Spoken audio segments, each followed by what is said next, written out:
This is Optimal Relationships Daily, episode 434.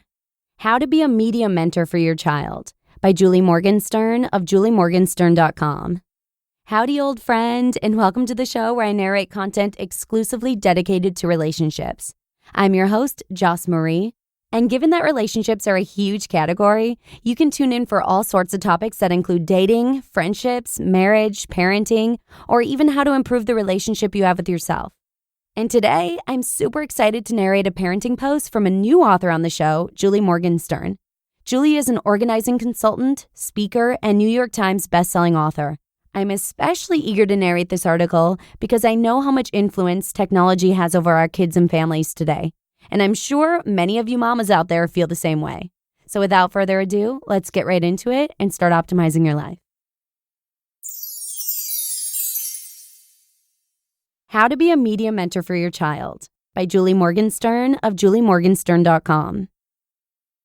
We have become a nation of phone zombies. Everywhere I go, people are looking at their phones. On street corners, park benches, in line at the grocery store, waiting for the subway, even while out to dinner with other people.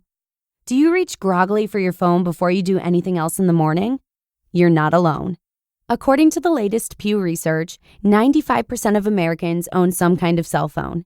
And 77% of us have a smartphone, up from just 35% in 2011.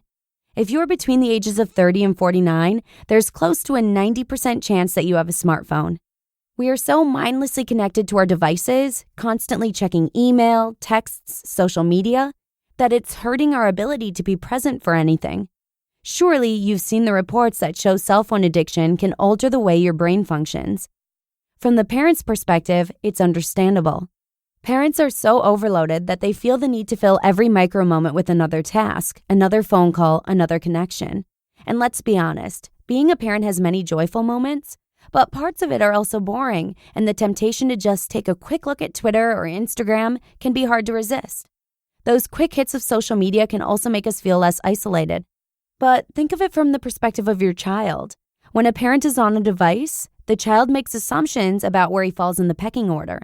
So, how do we use all the wonderful gadgets and devices at our fingertips to help us, not distract us?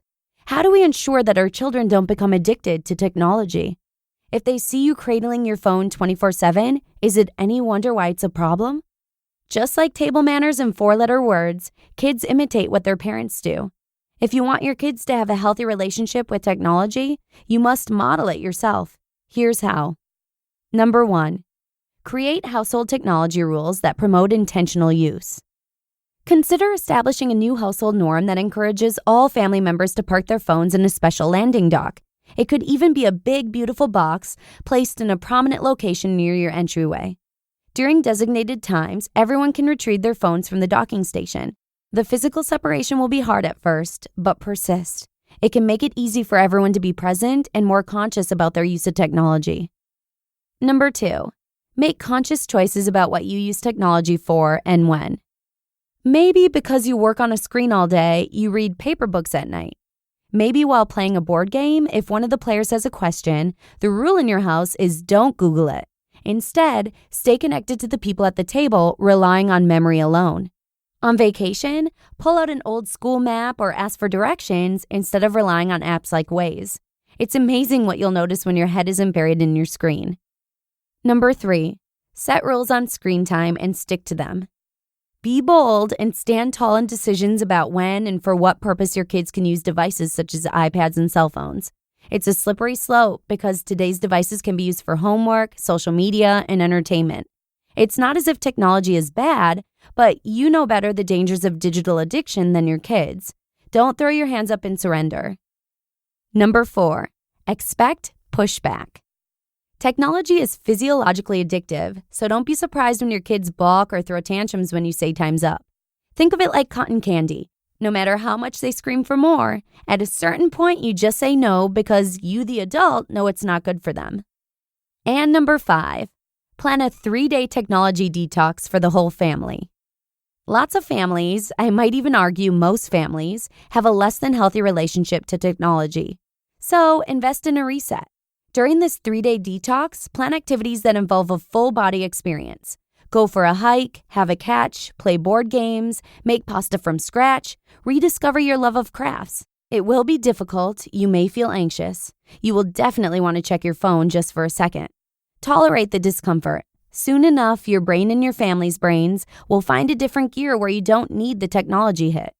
Media mentorship begins at birth, and 0to3.org offers a very practical and insightful suite of tools called Screen Sense, which recommends ways to manage screen time for young children. The American Academy of Pediatrics is also an outstanding resource that continuously monitors the research on the impact of screen time and puts out guidelines for appropriate media use at different ages. Their recommendations are based on brain development and social-emotional needs. You can also check out their wonderful online tool to help families create their own media use plans. Yes, you can be a digital media mentor for your child. You may even benefit in the process. You just listened to the post titled, How to Be a Media Mentor for Your Child by Julie Morgenstern of juliemorgenstern.com. All I can say is I can totally relate. Sometimes it seems that everyone we see is connected to some kind of screen or device. And isn't it sad that a lot of this can be a default or mindless process that's done out of habit? Cell phone addiction is a real thing. And as parents, we have a duty to help our young kids to be more conscious about how they can use technology. As a stay-at-home mama, there's always things that I'm trying to improve upon. But not being on my phone when I'm with Tal and Colby is one thing that I can really pat myself on the back for. I prioritize spending quality time with Tal and Colby, and I believe that active listening is a huge part of that quality time. I don't know how I could possibly be a good active listener if I'm splitting my attention between my littles and my phone. So I make it a huge priority to detach myself from my phone for the most part when I'm with them. And hopefully this will have a positive impact on them in the long run. And just real quick, if you'd like more parenting tips from Julie, you can actually join her Balanced Parent newsletter, which we have a link to in the original blog post. But with that, let's wrap up today's episode. Thanks so much for listening, and I'll see you again tomorrow with another parenting post from Joshua Becker, where your optimal life awaits. Hello, Life Optimizer. This is Justin Malik, creator and producer of this podcast, but also Optimal Living Daily, the show where I read to you from even more blogs covering finance, productivity, minimalism, personal development, and more, from incredible bloggers like Derek Sivers, Zen Habits, Mark and Angel, The Minimalists, and all the ones you hear on this show too. So if you enjoyed today's episode and like taking amazing blogs on the go, come on over to Optimal Living Daily and subscribe to that one too. And together, we'll start optimizing your life. You've been listening to Optimal Living Daily. Be sure to hit the subscribe button to stay up to date on each new episode, and head to oldpodcast.com, that's OLDpodcast.com, for a free gift as well as more actionable tips and resources to help you maximize your potential. Thanks for joining us, and remember, your optimal life awaits.